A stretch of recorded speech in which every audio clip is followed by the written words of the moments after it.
Welcome to the Drilling Millions podcast, presented by Sage Dental Partners. So welcome everyone to this week's installment of Drilling Millions.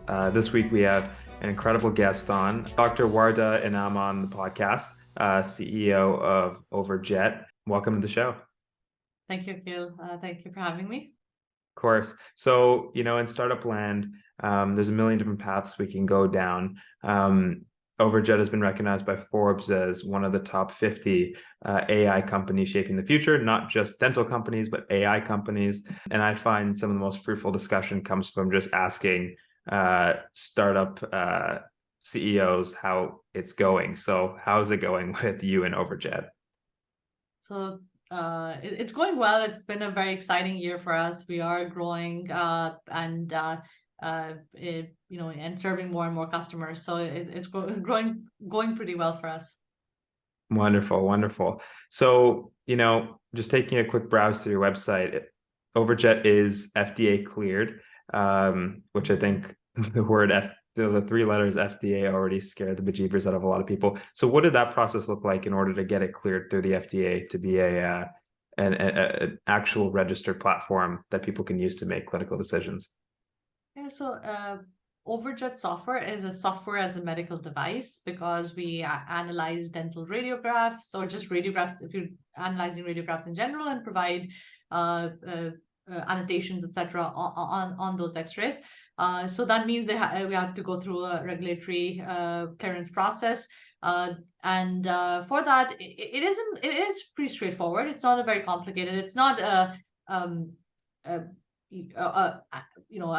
device which is inside your body or anything like that. This is a software as a medical device being used by dentists who are trained professionals as well. So the bar is to prove that not only the device is accurate, but also dentists benefit when they use the software. So that for that you have to do clinical studies where dentists predict or diagnose using your software and not using your software, and you see how much better the diagnosis is, and that's one of the bars that you have to cross to prove that the device is actually effective, not for use in dental practices. So I see Overjet as being everything. Looking at how dentists actually diagnose various oral diseases and pathologies, but in your own words, what do you consider to be Overjet, at its very core? So Overjet is a dental AI company where we help payers and providers improve their operations and provide better patient care.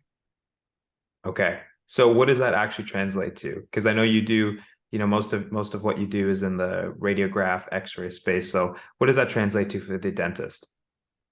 So the dentists and dental practices, they can use the software first to provide a more comprehensive diagnosis. So when they're, if you're looking at an FMX, you're talking about 18 X-rays and being able to identify everything in that X-ray so that you can provide the more comprehensive diagnosis, and then being able to communicate that effectively with the patients because now you're not seeing only a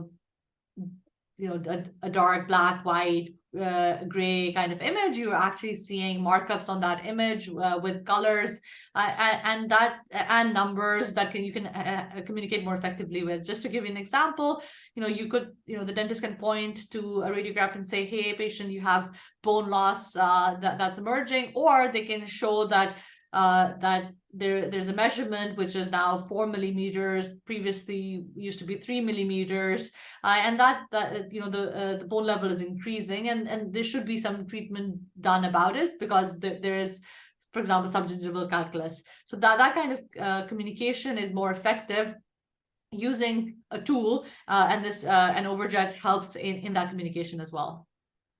So what is and what is not be like what can and what cannot be detected through Overjet? Is it able to detect caries, periodontal loss, everything under the sun, or is it only specialized in a specific realm of dentistry? The way I like to think about it, and people should think about it, is if at least, so what we do use is we use deep learning models, and the models are only as good as the data that is you've trained them on. So if you've only trained the models on dental data, that's what it's going to predict. And then here, even on that, like what was the input that you provided? So what we've provided our models is anything and everything on a dental x-ray, and so we can predict anything and everything on a dental x-ray, and the level of accuracy depends on how good dentists are in annotating it. Of course, we can get much better sometimes when we add multiple dentists, consensus, etc., as well as, you know, we're looking at hundreds of thousands of images, if not millions. So there's a lot of data input that goes into training these models. But once these models are trained, they can provide outputs very accurately for conditions that it hasn't seen before, but it has been trained on similar conditions. So if it's been trained on, for example, cavities or carious lesions, here, even if it hasn't seen exactly the same carious lesion before, it will be able to predict on it, knowing what a carious lesion really looks like. Okay. So I'm as dumb as a potato when it comes to AI. I pretend sometimes like I understand what I'm talking about, but I really don't. So my closest analogy to, or the thing that makes me understand AI better than anything else, is just Tesla, right? Like the self-driving. And I think that what's really interesting there is, you know, they've developed so many, you know, various situations and circumstances, and they've actually seen all these circumstances that the AI can actually build on itself. Is that similar to Overjet? Will the AI kind of start to build on itself and get better over time? Or is it, you know, kind of set in the state where it was trained, and then it's, you know, just kind of using that data, determining whether something's carious or not? Yeah, so I would say here, one is AI is everywhere. So it's not just in the Tesla car. Probably if you've used Netflix, the recommendations that you're seeing, that's also AI based on the previous things that you've liked. If you Googled something, AI involved there. You know, your Apple Watch, if you wear one, you know, there's always AI algorithms running there as well. So we're probably connecting with or using AI algorithms all the time, but they manifest in different ways, right? And the good thing is you gave Tesla's example where you use computer vision models, which is similar to what Overjet does. And what is computer vision? Where you have images or say videos, etc. The thing, you know, that they can see, and here. The way it works is exactly you know, for a car, it will be the images or the video which was broken up into frames that you're seeing, okay, this is what a car looks like, but it doesn't have to have seen the same car. After that many iterations of like what a car looks like, it can start to understand what a car looks like, even if it's green, blue, or red, or you know, or different colors as well. Now, the question is, do you want a constant learning model, or do you want to, you know, be able to learn based on the data, but then not push it out, the output? So even if for Tesla, they might have releases, etc. It's not just like, you know, you don't want the machine to learn something that was wrong and then react to it. You want enough testing and validation before the new models go out, so that at least in the medical device space where we play, we do actually make sure that any new model that's going that's getting updated, any similar to any software update you might have, it's better than what where it was before. So so that, you know, it's always improving over time. But these are very controlled releases, making sure that the release makes the software better than where it was before. Yeah, you're right. In the case of it learning on itself, I never thought of it in that way, where it could just be a runaway reaction, or whereby, you know, something may be considered caries or bone loss, and then, you know, it's like, oh, maybe this is something, and then it's like at a certain point, it's just saying there's caries everywhere. So I definitely appreciate that concern. But what does implementing Overjet, you know, say I have a dental practice, and you know, I use Overjet in my practice. What does that mean for the dentist? What does that mean for me? Does it mean I save time? Does it mean that, you know, I can actually detect more problems? What does that mean for the dentist? I think the way we look at it is you're able to diagnose the right condition at the right time, and so it's not about more or less, etc. There is more, right? Because you're now providing a comprehensive diagnosis and you might be missing X or Y, but it is about finding that, what is present.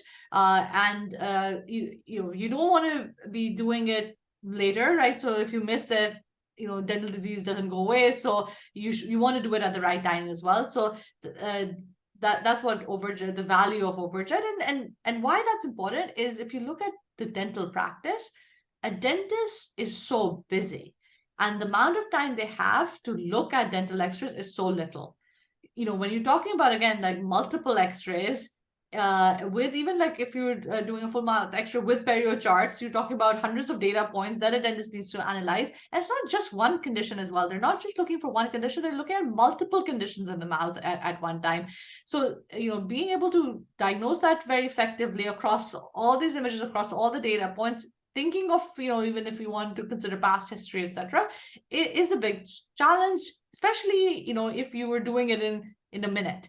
If I give you 30 minutes, yes, you can put everything there, you can measure everything to the exact dot. But if you're talking about, just quickly glancing over something and giving a recommendation and diagnosis and treatment planning, that's it's a big ask. Dentists get really good at it over time, but it requires a lot of cognitive abilities to make that happen. And that's where Overjet really comes in, right? So, every time you're doing this task, there is support there.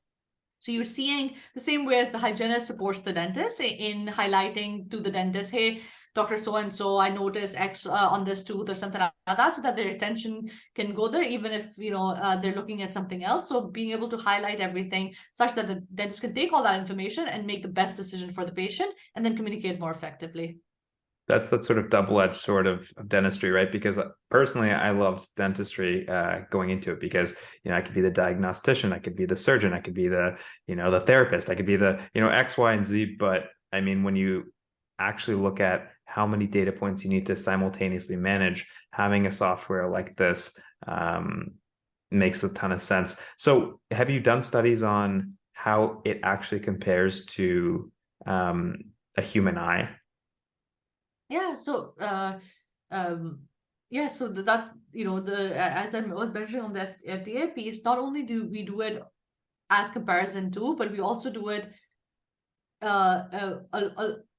when a human is using Overjet as well. So not only AI versus human diagnosis, but AI plus human diagnosis. And the cool part is AI plus human is so much better than just the human, and that's what FDA wants to see, so that they can think of it as a useful device. Yeah. So again, taking it back to that level of the dentist, I mean, looking at your website doesn't look like you really have to sell a lot of dentists on this software, because it looks pretty damn great. But say you're in a room with a dentist, what would be Overjet's selling proposition for the individual dentist? So we actually do just show the software, and I think that's the best sell, because when the dentist sees it, it's like obvious to them, like why that this could be useful. But to your point, it helps the dentist make more comprehensive diagnosis. It actually improves in their communication, so that's treatment acceptance rates and patients are more informed about their health and are able to make better decisions for themselves too.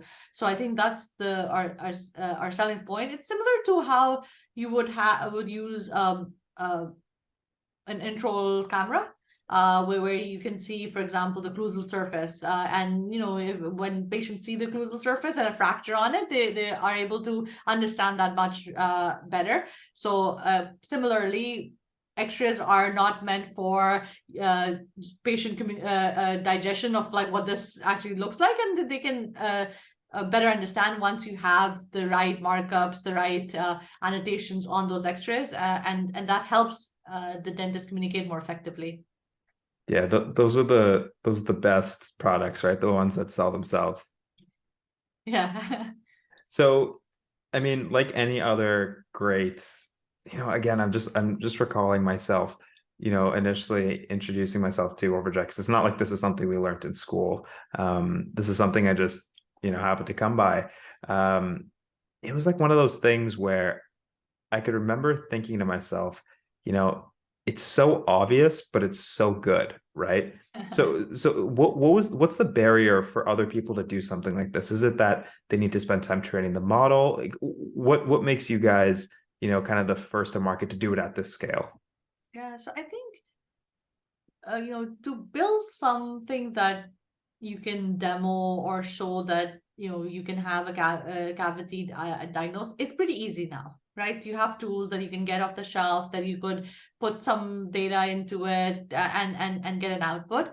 But the tougher piece is, how do you do it very accurately, and how do you do it across all data types, etc., such that even if it's a patient having one tooth, you're still as accurate if you have all teeth in that image. So that's a completely, it looks very different. The image looks very different, although to us it might not seem odd. We'll just say, okay, there's a tooth that we can see it, but if you looked at it from the pixel point of view, it's very, very different. So being able to do that accurately is a challenge, and it requires really good data input. That means if you have variation, so you're even training your dentist on how to do it effectively every time. You have you're auditing that, you're making sure everything is correct, you're doing it at scale, so being able to label significant amount of images, then you're building these really great models, and then training and testing and validating, and then doing it across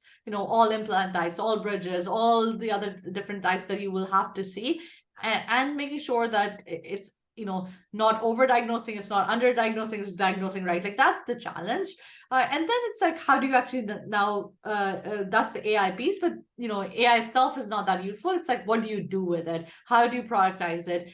How do you show that information? How does that data interact with the practice data? How do you pull that practice data? Now you're talking about all the practice management systems and the connections that you have to make there. And then what data is actually useful? And then how do people utilize it as well? Where do they click? What happens? So I think it's about like really building good software in a clinical workflow, which is very difficult to operate in, which is very fast. People don't have the time to wait for your things to load, etc. So it has to open fast, it needs to process fast. You need as little friction throughout the whole process. So it is just building good software, which could other people do it? Yes, if they want to do but it'll take them years to build, the way it took us to build as well. Have dentist or oral radiologist come to you and said, hey, this might take away my job? Like, is there any concern on that front?